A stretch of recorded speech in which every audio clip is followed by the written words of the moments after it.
Welcome to Jack of All Trades 505. I'm your host Joseph. If this is your first time here, welcome. If you're returning, welcome back. This piece is an experiment in a new type of medium.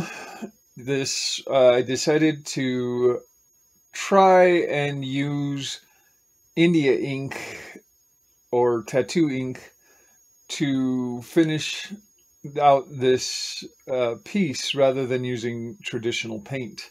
And I came across this technique while doing a different piece. The Zapata piece that I had done, I sprayed that in ink, and while I was airbrushing, I used several airbrushes that are the same, and I grabbed another airbrush that I thought was the airbrush that I was using, that was filled with pure water. And when I went to spray it on the piece, it sprayed away a clear spot on the artwork. And I thought to myself, hey, this is a way of erasing that without having to actually use an eraser or razor or any traditional tools. Just by blowing pure water straight through at the ink on the paper, I was able to achieve a clean spot. Now it's not exactly 100% clean, depending on how heavy you spray, but it still gives you a much cleaner, easier spot than trying to erase or scratch away. So definitely wanted to take this to the extent of its capabilities and really try to do what I could with this piece. And I'm pretty satisfied with the way that it turned out. So here you'll notice that I'm just tracing out all the major landmarks using a light box and number 2 or HB pencil. Nothing too crazy, or you don't want to go too light. Actually, you want to, when creating these pencil marks, you want to try to create them as light as possible. If you see darker lines, that's just because I'm trying to indicate that it's a darker area in the image and trying to represent that fully. Here you'll just notice turning the light box on and off to make sure that I'm not missing any major points. And here we go, finally starting on the airbrush itself. Again, this is considered freehand, but you know, if you the airbrush is unable to give you completely clean, crisp edges just because of the nature of the airbrush itself. It just will never give you completely clean lines without the use of some kind of freehand mask or shield.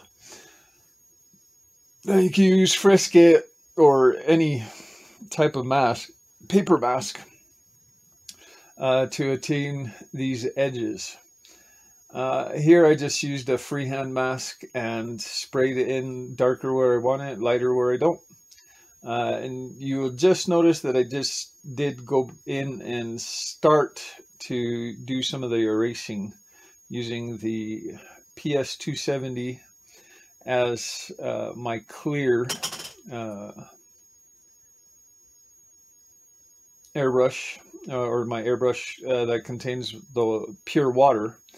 And then the Fengda BD181, which is a 0.2 millimeter airbrush as well as the PS270.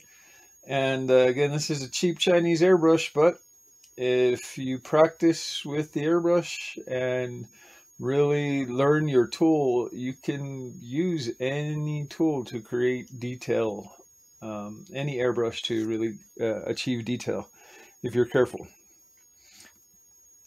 So again, just when you're working with anything, paint, ink, whatever, your best bet is to spray light, then dark, darken it up afterwards. I actually do dilute the tattoo ink that I'm spraying through the airbrush. I have 3 different gray washes. I actually use this ink for tattoos. I've done tattoos for over 20 years, and this was actually my pre-mixed gray washes that I decided to just load into my airbrush and spray. Now, obviously, the more diluted the mixture, the more spidering you will get, so you will have to adjust your pressure. But I will say this, that just like tattooing, the faster that the air moves, the cleaner and crisper the air, the paint or the ink comes out of the airbrush, comes off the end of the airbrush. So the faster or higher your air pressure, the cleaner your lines are going to be, because at lower pressure, the lines tend to spit and speckle and are not very clean. So I actually run my airbrush at about 45 psi. Even though I do have a Mac valve on the air hose itself, and some of the airbrushes that I own actually have built-in Mac valves. And in case you don't know what that means, a Mac valve is a micro air control valve that adjusts the airflow at the front of the airbrush. Or the one that's connected to the hose will adjust it before it enters the airbrush. But still, these, you can adjust it up or down as needed. So if you're getting too much overspray, it's coming out too heavy, or you just want a lighter touch, you can lower the pressure and drop it down. Again, here we'll use freehand masks to create sharper edges, block off areas for overspray. Sometimes the only way to truly get a good spray is, or good coverage of an area, is to kind of spray pretty loosely. And when you do that, as you can tell, you get quite a bit of overspray. So that's what I'm going back in right now with the water, and just trying to bring back out the highlights as I see them. Again, with this technique of using the ink and water, the water will bring out the highlights, but the more ink you put down, the more saturated the paper gets, the less and less of the ink you'll be able to pull up. So just keep that in mind, and try not to spray heavily over areas that you don't want paint. It'll just save you headaches in the long run. Again, this is a black and white image, so you really just want to play with tones, tonal values, midtones, highlights, and shadows. Here I'm trying to show the reflections from the cabinets on the shiny linoleum floor. I do go in later kind of off camera and add some of the tile work into the linoleum, just to give it some separation and some more definition. But really, this is just looking at your reference, looking at the at your lights and your darks, and trying to pull out even consistent blends and shades from that point.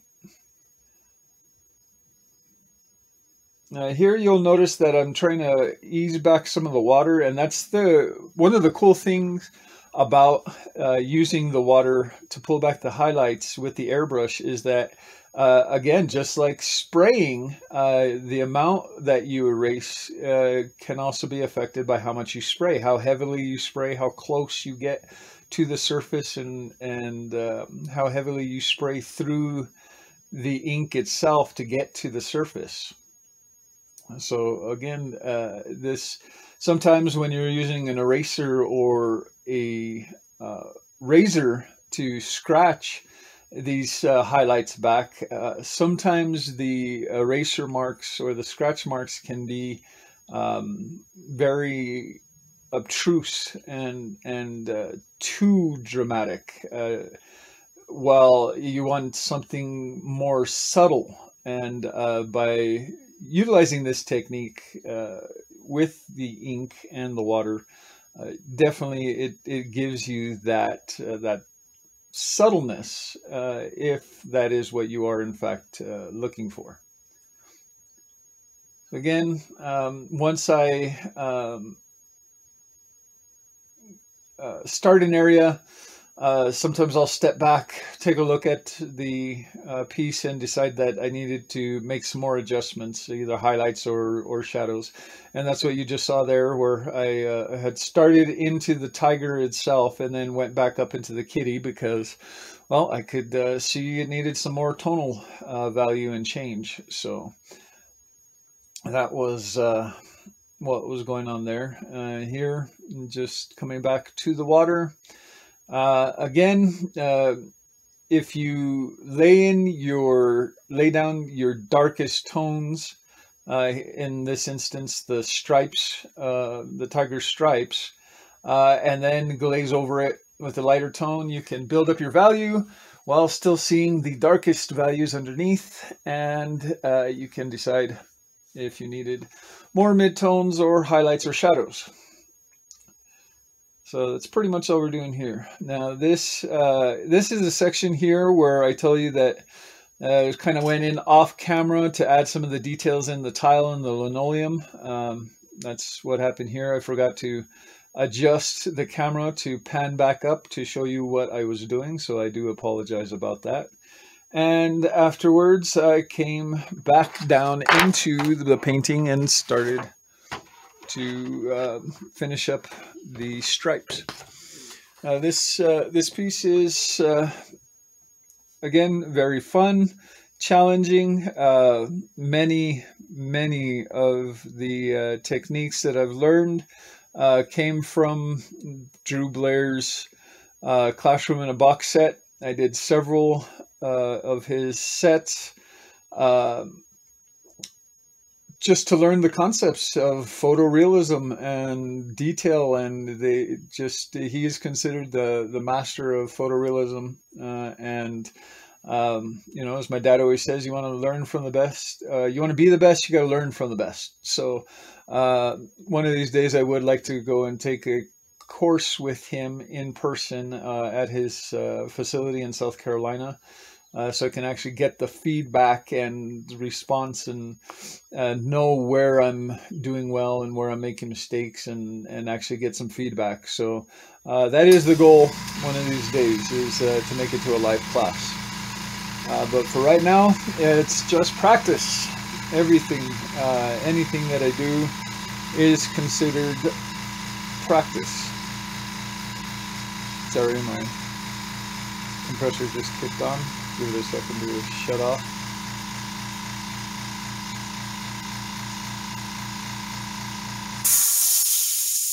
Sorry, even as I record commentary, I'm still working on other pieces and have something else going. So my airbrush or my compressor is running at the moment. So I apologize about that. Here, again, just control your airbrush. The closer you get, the finer detail you can get with the airbrush. You pull away, you get the softer tones. More broad spray. Yeah, I don't understand, again, why people have problems with cheap Chinese airbrushes. If you practice with them, you polish the needles, you seal the nozzles, and you work with them and break them in, they will work for you. They will do the job just as well as any other airbrush. Honestly, I have a Micron, I have PS2771. Both are 0.15 millimeter. And honestly, I grab for these Chinese airbrushes more often than I grab for those more expensive airbrushes, just because the fact that if something happens, it breaks down, ruin it, drop it, whatever, I'm not worried about it not functioning or ruining.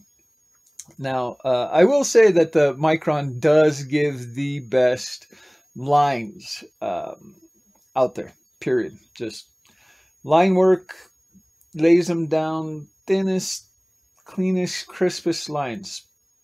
But I don't know. There's something about the trigger response is just not as responsive as these other airbrushes. I don't know. It takes a little more effort. I've tried adjusting the rear tensioner to loosen it, and that ends up leaving trails in the work. And I put a soft spring in it, which does help with the down pressure and the amount of fatigue experienced in the hand, but doesn't really do anything for pulling back on the trigger itself. That tension is whatever tension you set that spring guide for. But again, this was a fun piece that I really enjoyed. If you like the process, you want to try it, give it a try, experiment. You never know what you'll be able to do. I would like to thank you again for joining me. Please like and subscribe. Brushing together. Thanks a lot, and you have a good day.